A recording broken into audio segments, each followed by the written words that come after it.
Shalom Bapak Ibu Saudara yang dikasihi Tuhan. Seri pengajaran hari ini berjudul Kodrat Bekerja.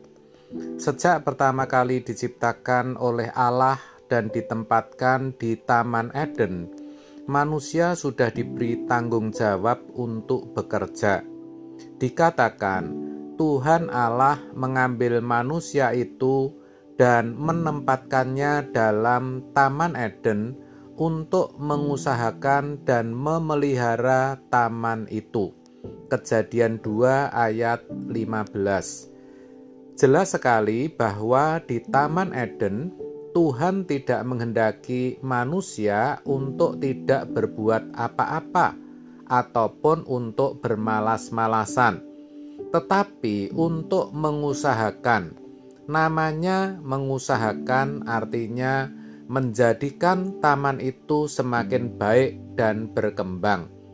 Juga untuk memelihara, bukan untuk merusak atau mengeksploitasi taman itu.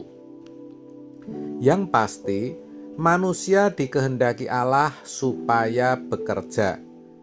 Kalau Allah menghendaki manusia bekerja, tidak mungkin Allah tidak memperlengkapi dengan kemampuan untuk bekerja.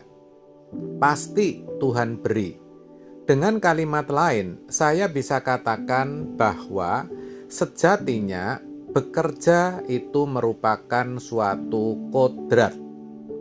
Kodrat artinya sesuatu yang telah ditetapkan Tuhan pada diri manusia.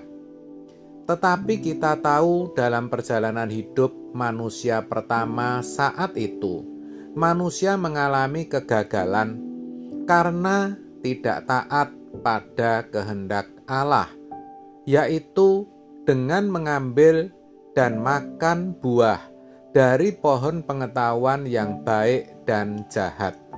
Manusia jatuh ke dalam dosa.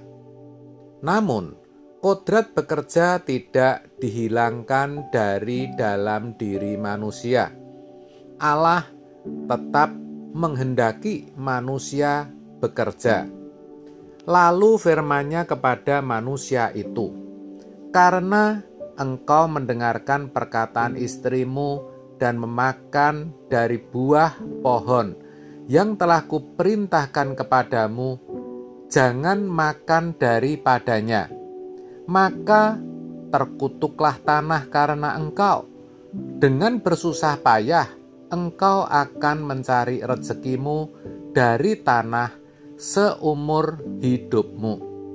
Dengan berpeluh engkau akan mencari makananmu sampai engkau kembali lagi menjadi tanah. Karena dari situlah engkau diambil, sebab engkau debu, dan engkau akan kembali menjadi debu." Kejadian 3 ayat 17 dan 19. Dengan demikian, kita yang mewarisi dosa Adam juga tetap memiliki kodrat bekerja. Tuhan menghendaki setiap kita bekerja. Dengan berpeluh, engkau akan mencari makananmu sampai engkau kembali lagi menjadi tanah. Artinya, bekerja itu untuk hidup, bukan hidup untuk bekerja. Sebagai orang percaya yang sudah ditebus, hidupnya hanya untuk Kristus, bukan untuk bekerja. Filipi 1 ayat 21. Untuk menyenangkan hati Tuhan, untuk memuliakan Dia. Jadi, adalah tidak tepat kalau orang percaya sampai terlalu sibuk bekerja dan melupakan Tuhan. Faktanya, memang orang yang terlalu sibuk, badan capek, dan akhirnya tidak punya waktu untuk ke gereja. Bahkan, berdoa pun tidak sempat. Apalagi kalau berhasil dalam pekerjaannya. Biasanya orang cenderung memuaskan diri sendiri untuk kepentingannya sendiri. Padahal semua adalah berkat dari Tuhan dan harusnya dipakai untuk memuliakan Tuhan. Tuhan tentu tidak menghendaki yang demikian. Kebalikannya, ada orang yang masih kuat, sehat, masih usia produktif, tapi tidak mau bekerja. Orang seperti ini sejatinya melawan kodrat. Terhadap orang seperti ini, Tuhan mengingatkan dengan keras dan berkata, jika seorang tidak mau bekerja, janganlah ia makan.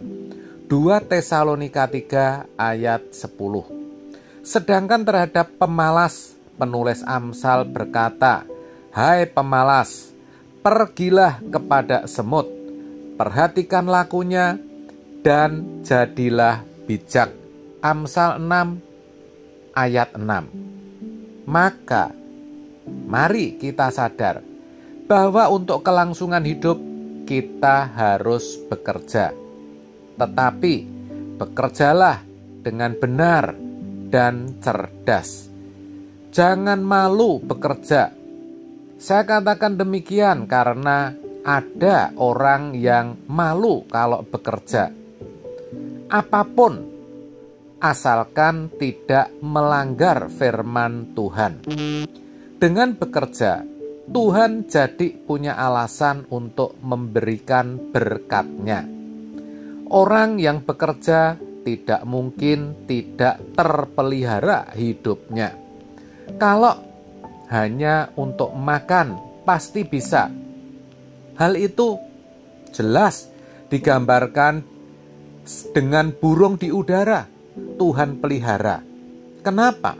Sebab burung di udara terbang untuk mencari makan. Jangan, maksud saya juga bunga di ladang Tuhan hiasi. Kan dikatakan demikian di Alkitab. Ya, bunga di ladang, sebab akar-akarnya menjalar ke dalam tanah mencari sari-sari makanan.